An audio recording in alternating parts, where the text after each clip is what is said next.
Pax Christi Nigerian Catholics. Here's a quick roundup of some major events in the Catholic Church in Nigeria, across Africa and beyond in the last few days. We begin with unfortunate news from East Africa, really heartbreaking. On September 16, 2025, four Catholic nuns and their driver lost their lives in a motor accident. The victims were members of the Carmelite Missionary Sisters of St. Therese of the Child Jesus.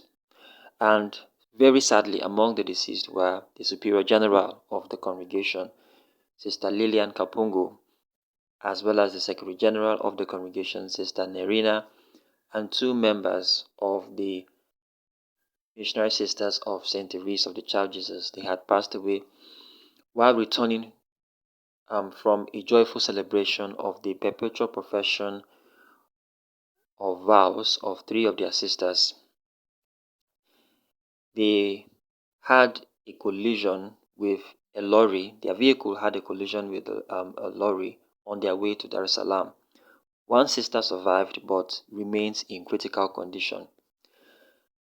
And this is us inviting Catholics everywhere to please remember the families of these sisters in our prayers. And it is news like this that continue to remind us of how fragile life can be. That even joyful moments can unfortunately and sadly turn into moments of tragedy. We recall the incident that happened here in Nigeria where our Franciscan brothers had lost 7 members from their congregation, and there are congregations in Nigeria who had lost members like this suddenly, and not one, not two, not three, sometimes as many as 7, as many as 10, and the list goes on and on like this. So this is us inviting Catholics to continue to pray for our missionaries, that the Lord will continue to see them through, even as they carry out the work of evangelization, oftentimes at great risks to their lives. So please, once again, let us remember the families of these sisters of ours and their driver. Let us remember them in our prayers. The Lord in his infinite mercy will grant unto their families consolation and peace. Then from Nigeria, the Catholic community of the Diocese of Ida were thrown into confusion when one of their priests, Reverend Father Wilfred Ezimba, parish priest of St. Paul's Parish in Olamaboro local government area, was abducted on September 13th while returning from a burial ceremony. The incident caused great distress as the kidnappers made no immediate contact. However, after days of uncertainty, Father Ezimba regained his freedom and he returned to his parish to the jubilation of his parishioners. Authorities confirmed that 2 suspects were arrested in connection with the crime, but however, it's unclear whether ransom was paid for his release.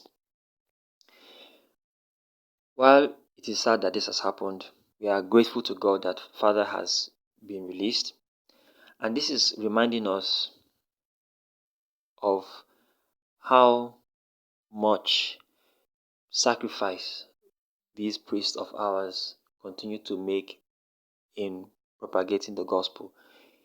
And it's a constant reminder of how much insecurity has continued to plague our various communities. So this is us continually inviting us to pray, particularly, and to invite the government to do the needful as well.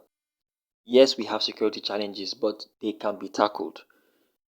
We can cry out when priests and religious are kidnapped, but what about the ordinary Nigerian? Who cries out for them? So please and please, as much as we pray, we also ask the government to do the needful so that kidnappings and all manner of crimes that happen in the hinterlands will be brought to a stop. Once again, let us continue to remember our priests in our prayers. From the international scene, in Poland, a shocking event unfolded during Holy Mass. A man attacked a Catholic priest and vandalized sacred items right in the sanctuary. According to reports, the priest was beaten while celebrating Mass and sacred vessels were desecrated. This violent act had left many Polish Catholics shaken, and it continues to remind us that hostility toward the faith is not confined to one part of the world. The desecration that took place is, to be very sincere, a wake-up call for us Catholics, wherever we may be, that our faith will be tested. But the question is, how are we going to respond? Are we going to respond with anger or with deeper devotion and reparation? These things that have happened so far continue to remind us that the church is not just a building, it's a family. We are together. Whatever happens to one part affects us all. So let us continue to pray for one another. Let us continue to invite each and every one of us, our brothers and sisters, wherever we may be, to continue to pray for one another. If one part rejoices, we all rejoice. If one part suffers, we all feel the pain. So let us please continue to remember one another in our prayers. That the Lord will continue to see us through in our faith journey, in our faith experience. In conclusion, let us remember our bishops who are currently having their second plenary meeting in the Catholic Diocese of Ikotepene. It had begun on the 11th of September 2025 and it will end on the 19th of this month. So let us continue to pray for our bishops as they deliberate that their meeting in Ikotepene will be successful. Thank you so much for watching. Continue to pray for all our missionaries and I'll talk to you soon.